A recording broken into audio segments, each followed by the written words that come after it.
اس کو تو فلی سپورٹ کرنا چاہیے ہر طرح سے، اور سبسیڈائز آپ فری سیڈز بانٹیں لوگوں کو، کہیں کہ آئل کروڈ ایڈیبل آئل کے معاملے میں ہمیں خود کفیل ہونا چاہیے. ہم ایک ایگریکلچرل کنٹری ہیں.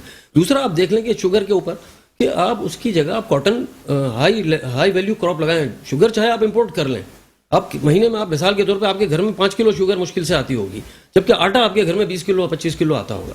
تو اسی طرح سے اگر کاٹن آپ گرو کرتے ہیں تو اسے ہائی ویلیو پروڈکٹ آپ کو امپورٹ نہیں کرنا پڑے گا، جو آج کرنا پڑ رہا ہے.